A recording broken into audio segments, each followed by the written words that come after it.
Hello everyone, Zelrant here, and now that we know that Vector's coming out alongside QJ's expansion key and the precision chips, I thought we'd talk a little bit about attachments again, kind of as a follow-up from previous ones, as the things are going to be changing at this point forward for a lot of people.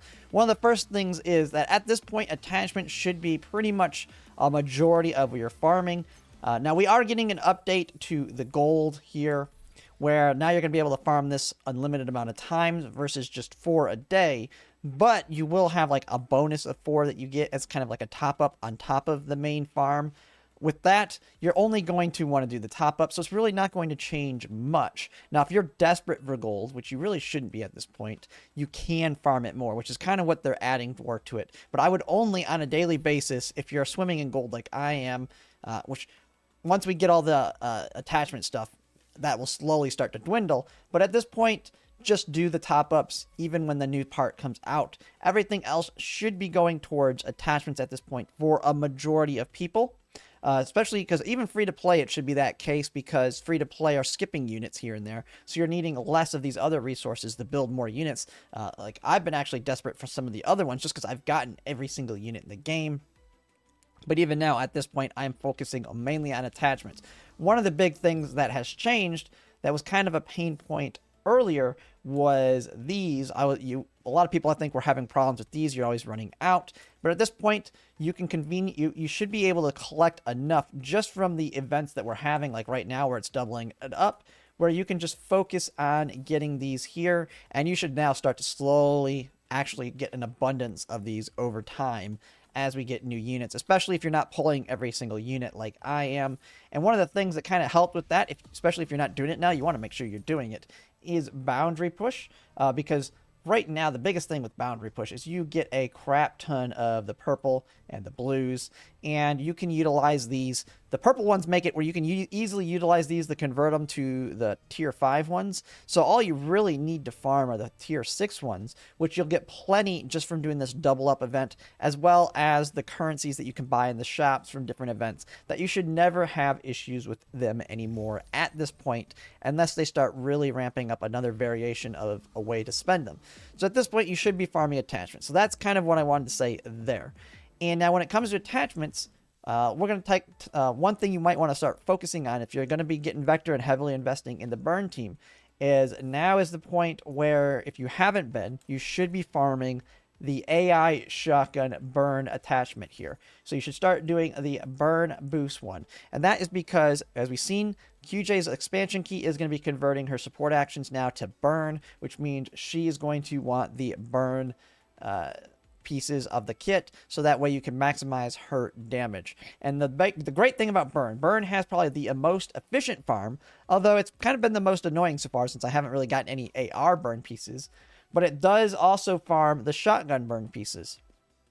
And so you can get a majority of your burn team in this one single banner, and that is because QJ wants burn now as we get the expansion key. Sharkery will eventually want burn when she gets her expansion key. She won't want it right now, but it's not going to hurt if you get some extra pieces that go towards her as you're farming for your QJ. And then you have Chahua, the shotgun burn girl. She will want the shotgun burn one. So if you get some shotgun ones, you don't need them right this second, but you want to make sure you save those pieces for her. And then you also have Cinerisi, which can take advantage of the burn one as well if you want to go full all in damage on her. She's kind of a mixed bag. You don't need to specifically target pieces for her if you have her or will be utilizing her, but she can take advantage of the burn. It's not like crazy needed, but it can. And so if you get those extra pieces, it ain't gonna hurt. Now with that, we got the pieces in, but let's go ahead and talk now a little bit about the precision chips and how you want to use them efficiently. While they are great in that they can max out your stats, they are going to be very limited in the amount you get unless you become a heavy spender. But even as a heavy spender, I believe they're only in the package in the shop, or in a package very similar to this one here. These two right here, the target access ones. I believe the packages they're in the shop are very similar to this, but instead of these, I think they're included, but you also have the newest chips in these. And so they are very good. And especially if you're really not hurting on cores anymore, they're kind of the next. If you end up getting these packages, they're going to be the things you want to get every single time in these packages because they are just as rare as cores, and they are the next big step up in increasing your overall damage on your characters once you start maxing them out in every other way. And when we look at the characters, there's a way that I find that will be the best way to utilize them in the beginning. And we're going to kind of use Klukai as an example for me because she's the first one I'm going to be utilizing them on since I have her full setup and she is my V6 and most powerful unit. But the first thing is these pieces right here are going to be what you want to go for first. The barrels that are not in a set. And it kind of, it might seem a little bit obvious, but the reason is these can be shared amongst the other AR units. QJ will love this piece. Sharkfeed will love this piece. All of the other AR units will love this piece. And when we get the loadout system in the future, the loadout system will allow you to easily swap these out with the loadouts so that it's not going to be like right now you might think, well, it's tedious to move pieces, which it is. I don't waste my time moving the pieces around to min-max my damage. But once we have the loadout system, you just do it once. And now every single AR user, if I have 2 or 3 of these maxed out, we'll be able to take advantage of a perfect piece. So I'm going to actually go through every single piece based on kind of my estimate of how many I'm going to need and max out the barrels first. So for example, I have 2 of the perfect ones for AR. I'm going to max out those 2 first before I even start thinking about working on Klukai's other ones because that's going to benefit my account overall more. From there, I'll move on to the other pieces. The other big ones are going to be your SMGs. And so I don't actually think I have a perfect DPS SMG for Vector yet, but I may have something like, where is it? Suomi. I have her perfect piece. Now her perfect piece is a little bit more unique in that it's kind of more tied to her with the attack health boost. So hers may be one I don't work on, and we'll kind of get into something else here on these pieces. What you can see at this one. This is one you can't put in the precision chips, but you wouldn't want to either. But you want to kind of work on all of the pieces through all of the weapon types first that are the non-set barrel pieces. I think after Klukai, the next one's going to be Peridia's, because I actually have a crazy good barrel for her. This one's not going to take like any precision chips at all. It's going to take like maybe 6 to completely max this one out. And if we ever get another machine gun user in the future that's a damage dealer, they're going to get to take advantage of this as well. So the first thing you want to do is work on the barrels before you start moving into these sets. So we have that. And then after that, you kind of just start working on each individual piece. I don't think it's really going to make a difference on once you get all your barrels taken care of, which is probably going to take a while. From what I understand, I think it's like 17 to 20 that you'll get per month, I believe, on average, of those precision chips. It's around the same as the cores, from what I understand. So you're not going to be maxing out these pieces very quickly. So it might take a few months before you even have all your barrels done. But after that point, you just start working on whatever you want your primary team to be. It's not going to really make too much of a difference. Now, to me, maybe the more flexible pieces possible, like Klukai. Klukai is like one of the most flexible units in the game, especially if you have V6. So for me, for example, once I get my barrels done, I'm maxing everything on Klukai first just because she's generically good and can go into any team for me. And then then I might look at some of my support type ones. So when we get Springfield out, I know I'm going to be hoarding precision chips just so I can min-max Springfield when she comes out. So I actually won't be using them after a certain point because I want to save them for future units. And that may be something you may want to do as well. Once you feel like you're in a good spot, you can just hold on to those precision chips and save them for potentially a future unit you may want to use them on to min-max them like immediately. And that's pretty much it and how to kind of the order you want to do it.